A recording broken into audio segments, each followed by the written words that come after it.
the elephant in the city, so to speak, that all of you deal with on a regular basis is gambling, sports gaming. Only place in America that does that, or in the United States. Have you seen a change? And I'll first ask Kerry this: have you seen a change in the outlook on sports gaming, and that helped change how their city is coming in terms of sports? Is that one factor? Well, I mean, I think that I give Gary Bettman credit in that he really tried to step back from a lot of the narrative around gambling in this marketplace and say, well, wait a minute, let's really think this through. This is the most regulated gaming environment in the entire country. If anything, you could maybe make a case that this is the safest place to have major professional sports, not the worst place.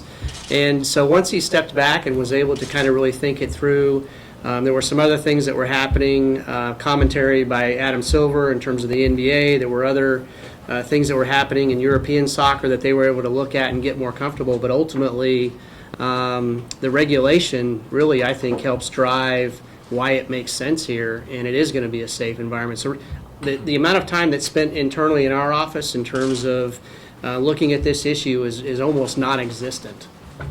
Well, if I could just add to that very quickly, if you don't mind. I mean, when you take the time to get to know the leaders in that industry, and Adam, Mark, Steve, you guys know who the leaders are. These are some of the most respected professional people you will ever meet in any walk of life, in any industry. And they're more concerned, frankly, with integrity and making sure things are done in the right way than even the leagues are. I couldn't agree with you more. I mean, it is one of the most professional, well-run industries I think you'll ever find. Well, I was going to ask you in that regard, Darryl, how does that, 10 years ago, there was no gambling allowed on UNLV sports. Yep. Then they pulled that restriction off. Did you see a sea change? Did you see any changes in terms of interest, or even just the way people dealt with UNLV in that regard? You know, I'm probably not in a position to say, only because I wasn't here 10 years ago, but I do know we spend, as does every university, a fair amount of time working with our student athletes to make sure they understand what is and is not permissible in that space. Every university in America does that. The fact is, if you have a laptop and an internet connection, you can gamble. Right. So we're very realistic about that with our student athletes. It's been a very a point of emphasis for the NCAA. But within that industry itself, and I'm restating this, and forgive me for doing so, you won't meet a more professional group of leaders. Lawrence, from the UFC standpoint, it's pretty much gambling was started was around when your organization started, at least when it went big time. How does that affect running an organization here in Las Vegas?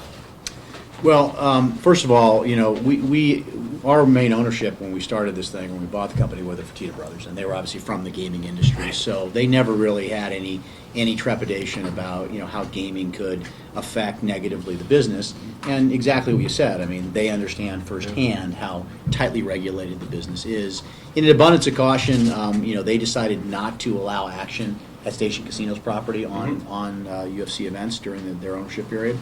But I just echo the things that you had to say, which is that they knew that this was something that, you know, was in many ways the safest environment to do this. Yeah, no question. You know, that being said, you know, we have strong protocols with respect to our athletes that educates them about the dangers of gaming in general, about betting and, you know, match fixing and things along those lines. So I think, you know, and all the sports leagues have that. So there's a protocol within the NHL, Major League Baseball, NFL, et cetera, that's exactly like ours. It educates athletes about gaming, tells them what they can't do, more importantly, and makes it very clear that if they do, there's going to be very significant consequences. So when you combine that with the regulatory environment, you know, we've always felt that regulated gaming was actually good for the sport. It actually increased fan interaction with the sport, made them more attentive, not just to the main event, but to every single fight on the sports card, on the fight card.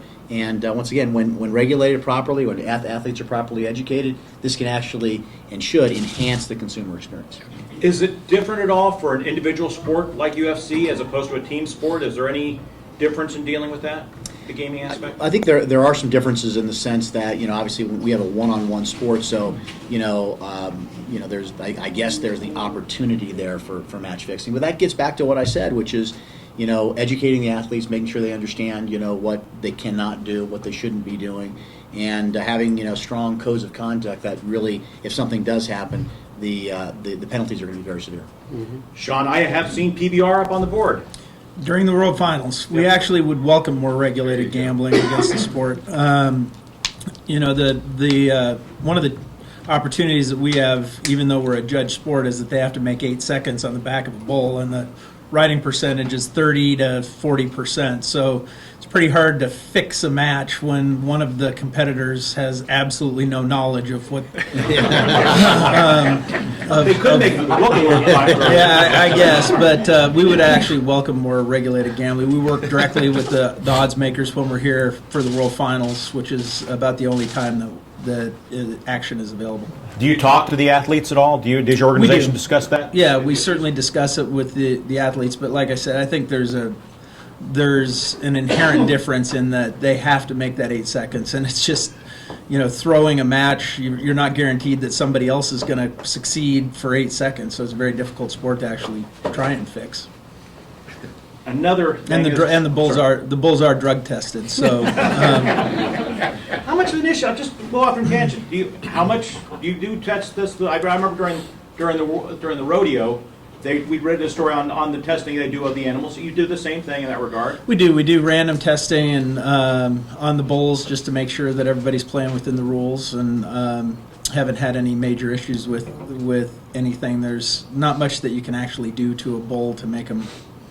What do you test for? And test for any performance-enhancing steroids or, yeah. Wow. But okay. It's just something that we do as a matter of our animal welfare policy. Right. There's two great athletes in every bull ride. One is the rider and one is the bull, and we treat those animals with the utmost respect. Okay.